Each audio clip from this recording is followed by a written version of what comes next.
Hər birinizi salamlayıram. Bu gün çox əhəmiyyətli mövzulardan biri olan ağız sağlamlığı və hamiləlik haqqında Nigar doktor bizi məlumatlandıracaq. Mövzumuza keçməmişdən qabaq istərdim ki, Nigar doktor özünü təqdim etsin. Salam Cəlil doktor, necəsiz? Çox gözəl bir mövzudur. Öncəliklə özümü tanıtmaq gərəkirsə, 96-cı il Naxçıvan şəhərində anadan olmuşam. Orta təhsilimi Ankara və Anadolu məktəbində bitirmişəm. Daha sonra 2016-cı ildə Samsun 19 Mayıs Universitetində diş həkimliyimi oxuyub baş çatdırdıqdan sonra 2 ildə İstanbul klinikalarının idarə edilməsi üzrə bitirmişəm. Hal-hazırda Bakıya qayıtmışam və pasient qəbuluna başlamışam. Çox gözəl mövzudur. İnşallah ki, aydınlığa da İnşallah.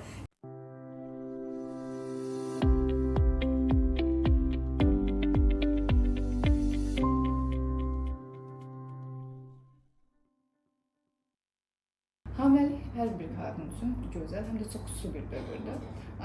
Bəzi elm xadimlərinin fikrincə bu tam da sağlamlıq halı deyil. Çünki ananın bətnində bir çox dəyişikliklər baş verir və bunlar da mütləq diqqətlə izlənilməlidir. Ancaq təəssüf ki, cəmiyyətimizdə hamiləlik və ağız gigiyenası haqqında çox da məlumat yoxdur. Bir çox gənc ananın bu barədə kifayət qədər məlumatı yoxdur. Səbəbi nədir? Ağız sağlamlığına biganə yanaşılmağı, tibb işçiləri arasında təlim üçün kifayət qədər zamanın olmaması, stomatoloqların dövlə zərər vermə qorxusu, mənfi hamiləlik nəticələrində məhkəmə iddialar riski və bir çox digər faktorlar buna görə bulunmaz olur. Ona görə istəyirdim hamiləlikdə ağız gigiyenası niyə bu qədər önəmlidir? Bunun haqqında qısa bir izah verim. Hamiləlikdə immun sistemi bastırılır ki, döl ana bətnində inkişaf edə bilsin. Bu da həmçinin özü ilə bərabər bəzi otoimmün xəstəlikləri, virus mənşəli infeksiyalara, ürək-damar problemlərinə meyilli artıra bilir. Həmçinin hormonların dəyişməsi, immun cavabının azalması da diş əti iltihabı reaksiyasına, parodontal xəstəliklərə meyli artırır. Təbii ki, təkcə bunlar tək faktor deyil. Ağız gigiyenasının pis olmağı da, yaxşı olmamağı da bunu şiddətləndirir. Yəni ikisi arasında xüsusi bir əlaqə var. Bu dövrdə östrogen və progesteron hormonlarının da artmağı diş əti altında mikrofloranı dəyişdirir. Bəzi zərərli bakteriyalar çoxalaraq diş əti altında zədələnməyə səbəb olur. Əgər erkən müdaxilə olunmazsa, bu erkən doğum və asikli körpə doğulmağı üçün zəmin yaradır. Hamiləlik inqibti də adətən 2-ci ayda başlayır və 8-ci ayda pik səviyyəyə çatır. Müalicə olunmazsa periodontitə, yəni diş ətini də sümüyü də qaplayan bir zərər verir. Ona görə də zamanında müalicə olunmağı tövsiyə edirik. Tez-tez baş verən qusma halları da dişlərdə eroziyaya səbəb olur. Qusmadan dərhal sonra diş fırçalanmağını tövsiyə eləmirik. Yarım saat bir müddət keçməli, ağız sodalı su ilə qarqara olunmalı, daha sonra fırçalanmağını tövsiyə edirik. Qazlı içəcəklərin də qəbulu bu prosesi daha da şiddətləndirir. Ona görə hamilələr qazlı içəcəklərdən bu dövrdə uzaq durmağı istəyirik. Doktor, əslində elə qusma ilə bağlı bir sual vermək istəyirdim. Hamiləlik dövründə bəzi xanımlarda qusma, xüsusilə birinci trimestrdə şiddətli qusmalar olur və diş fırçalamaq da buna belə deyim, daha da pis hala gətirdiyi üçün, şiddətləndirdiyi üçün bəzi xanımlar diş fırçalamaqdan qaçınırlar. Bu halda nə etmək olar bu halların qarşısını almaq üçün? Bir çox belə hallarda biz həkimlərlə konsultasiya edirik. Onlar preparatlar verirlər qusma halını azaltmaq üçün və onda yenə normal fırçalamaq olur. Və mən tövsiyə edirəm, elə olduğu təqdirdə burnu tutaraq, yəni nəfəsi biraz dayandıraraq elə şəkildə arxa qismləri təmizləsinlər. Ancaq unudulmamalıdır ki, yəni bəli, biraz zor ola bilər o xanımlar üçün, amma həm öz üçün, həm də bətnindəki övlad üçün çox önəmli bir faktor olduğu üçün mümkün qədər qusma halı keçdikdən sonra fırçalamağı tövsiyə edirəm. Bəs doktor, məsəl üçün diş fırçasını ölçüsünün belə deyim kiçildilməsi məsələn bu cür hallar tövsiyə olunurmu yoxsa? Bizim hər pasient üçün tövsiyə etdiyim fırçaları sıx-sıx olmalıdır. Yetəri qədər çox gecikən diş fırçalamaq heç bir pasiyentin üçün tövsiyə eləmirəm. Əsas dişlər doğru fırçalanmağa lazımdır. Yəni diş pastasının dəyişdirilməsi və yaxud da hansısa bir diş pastasını önərirəm, yox. Doğru dişlər fırçalandığı təqdirdə heç bir problem yaranmır. Bəzən hamiləlik dövründə granuloma dediyimiz, hamiləlik şişi dediyimiz diş ətində şişliklər yaranır. Bəzən bunlara toxunmamıza ehtiyac olmur. Hamiləlikdən sonra özləri balacalaşır gedir. Ancaq bəzən də ananın çeynəməyinə mənfi təsir göstərir, qanama, ağrı halları göstərir. Bu zamanda məcbur oluruq bunları müdaxilə edirik.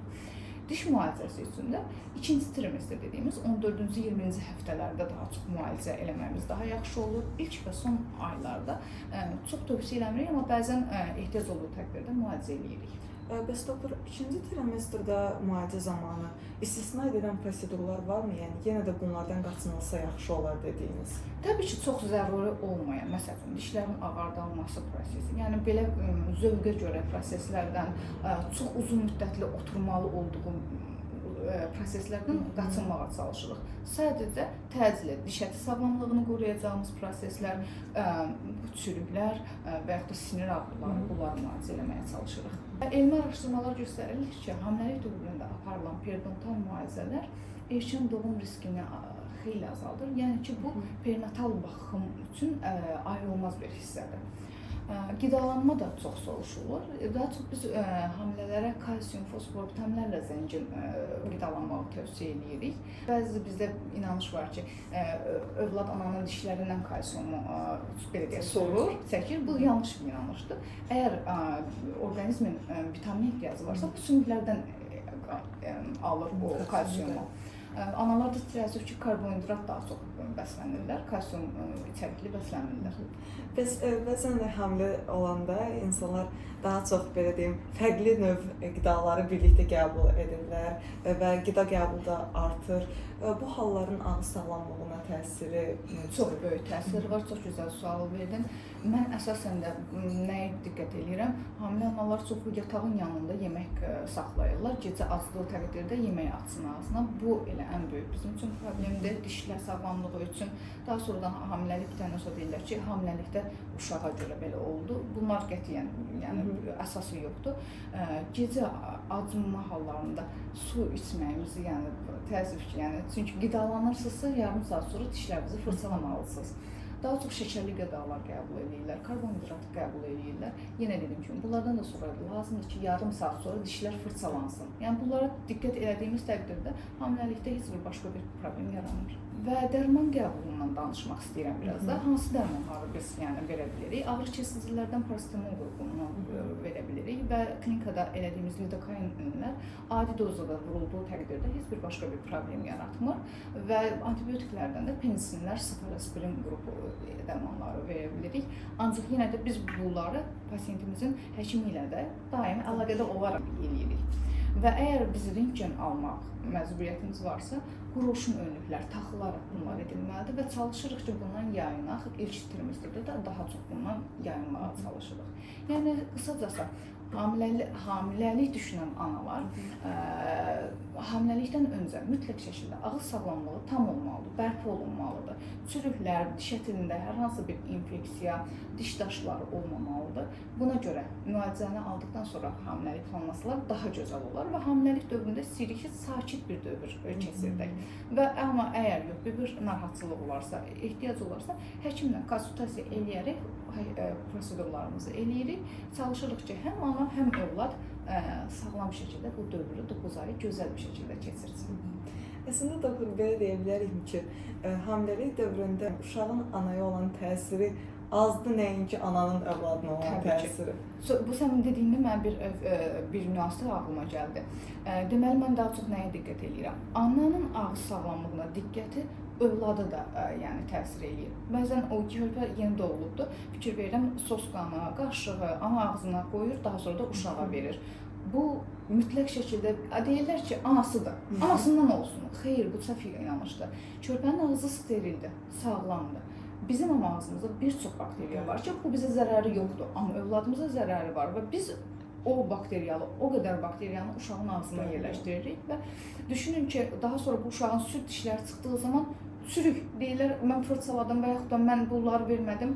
Xeyr, biz ona bakteriyanı zaten vermişik və daha sonra süd dişləri tökülür, daimi dişlərdə çürük. Yəni, bu bir övladın bütün bir ömrünə təsir edən bir şeydir. Ona görə də Həqiqətən də bugünkü bu mövzumuz çox önəmli mövzuydu. Mən cəmiyyətimizdə həqiqətən də istəyərəm ki, analar bu barədə bilinçli olsunlar, məlumatlı olsunlar ki, həm öz diş sağlamlıqlarına, həm də övladların diş sağlamlığına çox xüsusi diqqət edirsinlər. Çox təşəkkür edirəm bu mövzunu seçdiyiniz üçün. Mən çox sağ olun doktor. Həqiqətən çox sizə təşəkkür edirəm ki, bu qədər əhəmiyyətli bir mövzu haqqında siz öz bilgilərinizi bizimlə bölüşdünüz. Ümid edirəm ki, növbəti mövzular haqqında da, yəni fərqli mövzular haqqında da belə Olar. Təbii ki, danışa bilərik. İnşallah. Çox sağ olun. Təşəkkür edirik izlədiyiniz üçün.